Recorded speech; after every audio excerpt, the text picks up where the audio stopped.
এটাকে বলা যায় দুনিয়ার সব থেকে দুর্বল বাচ্চা, কারণ সে জন্মের পর থেকে এক জায়গায় দাঁড়িয়ে আছে, আর হাত বাড়ালেই খাবার আসে এবং মুখ খুললেই খাওয়া মেলে, এটাই তার জীবন। এর থেকে ছোট পাখির বাচ্চাও নিজের খাবার নিজে খুঁজে নেওয়া শিখে নেয়, কিন্তু এর যেন তাকানোরও সময় নেই। আর তার জন্য নিয়ম একদম সহজ, চলার থেকে দাঁড়িয়ে থাকা ভালো। বৃষ্টি হোক বা প্রখর রোদ, সে একটুও লড়াই করে না, যেন এক পা এগোলেই জীবন শেষ হয়ে যাবে। এবং তাকে সম্পূর্ণ দোষও দেওয়া যায় না, কারণ এটি একটি ফাঁকা দ্বীপ, এখানে খাবার অনেক কম এবং বাবা মা প্রায় 3000 কিলোমিটার দূরে গিয়ে খাবার খুঁজে বেড়ায়। তারা ফিরবে কি ফিরবে না কেউ জানে না, তাই সে প্রতিদিন এক জায়গায় দাঁড়িয়ে থাকে। আর প্রতিটি উড়ন্ত পাখি তার জন্য আশা জন্মায়, কিন্তু আশা যত বড় হয় ভেঙে যাওয়ার কষ্ট ততটাই বেশি।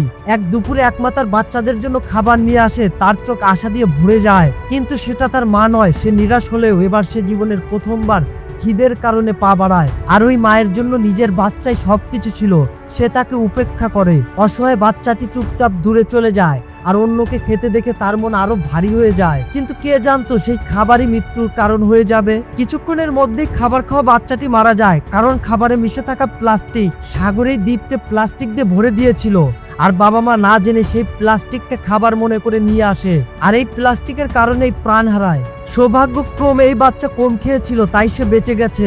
অবশেষে পিতা ফিরে আসে, কিন্তু এটা কি শেষ নাকি শুরু সেটা কেউ জানে না। খাবারে প্লাস্টিক থাকবেই, কিন্তু এই বাচ্চা বমি করে প্লাস্টিক বের করে দেয়। ভাগ্য তার সাথেই ছিল, তার পাখা এখন মজবুত, আর সে প্রথমবার উড়াল দেওয়ার জন্য প্রস্তুত হয়। আর এভাবে শুরু হলো তার জীবনের নতুন অধ্যায়।